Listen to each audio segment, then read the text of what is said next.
I hate to be the one to break it to you, but you're never going to beat the applicant tracking system. Let me explain more why. Hey everybody, it's Brian from A Life After Layoff, and in case you don't know who I am, I'm a corporate recruiter with over 20 years of experience interviewing and hiring thousands of people into some of the world's largest and most well-known companies. I make job search and recruiting related content with an insider's perspective. So if that kind of content interests you, make sure you hit the subscribe button. You may also want to hit the notification bell so you don't miss any future content. So let's demystify applicant tracking systems because, man, I hear a lot of misconceptions about them. And first things first, let's define what exactly an applicant tracking system is. You may have also heard it be called an ATS, and in this case, I'll be using them interchangeably. But simply put, an ATS is a software that most corporations use to help manage their hiring activities. Basically, if you do any interactions with a company, you're engaging or interacting with their applicant tracking systems. So the job search portal that you go onto their corporate website and look for jobs, that's actually the front end of the applicant tracking system. But there's a whole lot of stuff that happens behind the scenes. So we're going to dispel some of the myths here. So when a recruiter publishes a new job, they go into the back end of the applicant tracking system and then they'll publish it so that it shows up on the front face. In other words, when you go into the jobs or careers tab on your favorite company and you find the job that's listed there. And one of the first misconceptions is that the applicant tracking system is making decisions on the recruiter's behalf to eliminate your candidacy before you're even seen by a human. Now, in most cases, this simply isn't going to be the truth. Now, doesn't mean that there aren't filters that are in there designed to automatically reject certain people, but they target a very small percentage of applicants, mainly people who don't meet the minimum requirements of the job. Are you at least 18 years or older?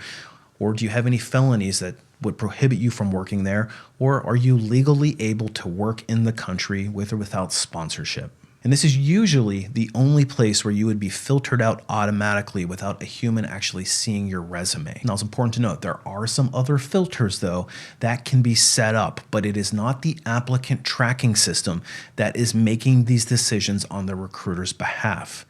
It is the recruiter programming the applicant tracking system with certain parameters. In other words, if I need a certain technology or a certain skill set, I, the recruiter, will go into the applicant tracking system and say, I would like to see people who have these specific skills, and they will filter me into a certain bucket. But I want to stress that in most cases, there's always going to be that edge case out there, but in most cases, the applicant tracking system is not assessing your resume and determining whether or not you match the job posting or you don't, and then sending you an automated rejection. It's actually a human on the back end that is looking at your profile and rejecting you.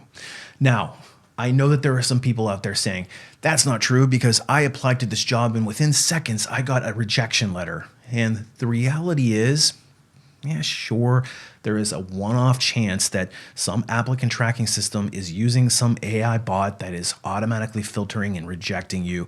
But more likely scenarios is that there's a recruiter actively on the back end looking at candidates when you applied and they just happened to click your profile, review it really quickly, and decide to reject you. Now, I know inevitably there's going to be people out there saying that recruiters don't have any ability to assess talent. They don't know what they're doing. They couldn't recruit their way out of a paper bag. But the reality is that they are assessing candidates based on the hiring manager's requirements. Does this mean that every recruiter is perfect? Of course not. There are going to be some recruiters who just don't know the profiles of what they're recruiting very well. But more often than not, the company knows exactly what it is that they're looking for, and they may have a lot of candidates to choose from, and therefore they can afford to be pretty selective. And I realize that can be pretty maddening for somebody who's applying for a job thinking that they're a good fit for the role. Here's the deal. You probably are a good fit for the role, but you just don't know about the timing. Oftentimes, they may already have a slate of candidates and they're not looking for any additional ones. People might be ready to get hired, and you just happen to have a little bit of bad luck. Or they may be looking for a very specific skill or industry, and Maybe you have a lot of what they're looking for, but you don't have everything. And again, I fully understand how frustrating that can be, but it is the reality of modern hiring. So that's as far as the application is concerned. But then they use the applicant tracking system to then manage candidate flow throughout each step of the interview process. And that's where the applicant tracking system's value really comes in. If you can imagine a company like, say, let's take Amazon, for example, of how many jobs they have posted, how many candidates they get in a given year, and how many recruiters and hiring teams are working on these jobs all at the same time. You can imagine how many lines of data that is and how many people they have to actively manage. It can be overwhelming. In those cases, the applicant tracking system is absolutely necessary because there's no way that a company can manage that much data effectively. Now, oftentimes you'll receive automated emails on the back end, and it's usually because the recruiter has assigned you a specific status. And unfortunately, if you get the dreaded rejection status, you'll often get that automated email showing up in your inbox. It's the same thing goes when they actually hire somebody. When that person gets a hired status assigned to them, the system will automatically close out all of the remaining people in process, and then they'll send them an automated rejection letter. It can be impersonal, but it is better than never hearing back from them at all. So when I hear all these stories about recruiters ghosting candidates, how you never hear back, I sit here and I scratch my head and I just don't understand why recruiters are not closing out their recs because it's all automated. So as far as this myth of beating the ATS system is concerned, there's really not anything to beat. The applicant tracking system is a glorified CRM system. It's just used to manage data. It's not self-aware. It's not making independent decisions. And I want to put a little asterisk here and say in most cases. Now, there are some applicant tracking system companies who are coming out with some more AI-driven solutions, which they promise will be better because the AI can look through all of these applications, find potential people who are in the pool of candidates who aren't being considered because they already have their initial slate of candidates interviewing, and they can potentially flag them before they're rejected as kind of a mass reject. But that remains to be seen whether or not that's in our best interest as job seekers or not. But in general, the hiring systems are not automated the way that you think they are. A human is still going in the back end, and you can't really game the system. Furthermore, the applicant tracking system doesn't care what your resume looks like. It doesn't care if it's got a whole bunch of columns and rows and it's 40 pages versus 1 page. All it cares about is whether or not you filled out the application correctly.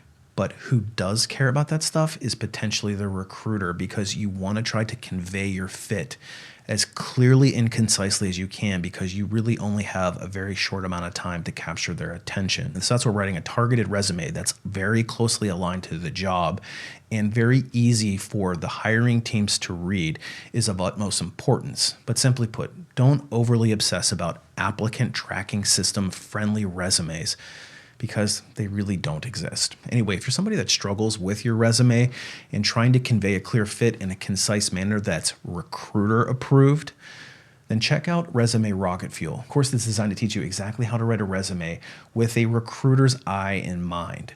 In other words, I teach you how to beat the ATS, even though there's really no such thing. But really what you're trying to do is deliver a resume that the recruiter is likely to be looking for so that you can give yourself the best chance of getting your foot in the door. And of course, once you get your foot in the door, it's up to you to market yourself throughout the rest of the interviewing process. And I have some other courses for that as well. But anyway, I want to take a few minutes to just dispel these myths because I keep on seeing them coming up over and over again. And I think it's actually hurting people's chances at getting into the interview processes. So focus on being a clear and concise fit and be an early applicant, and you'll be just fine. Anyways, always appreciate you watching. Check out my website, alifeafterlayoff.com, and we'll see you on the next one.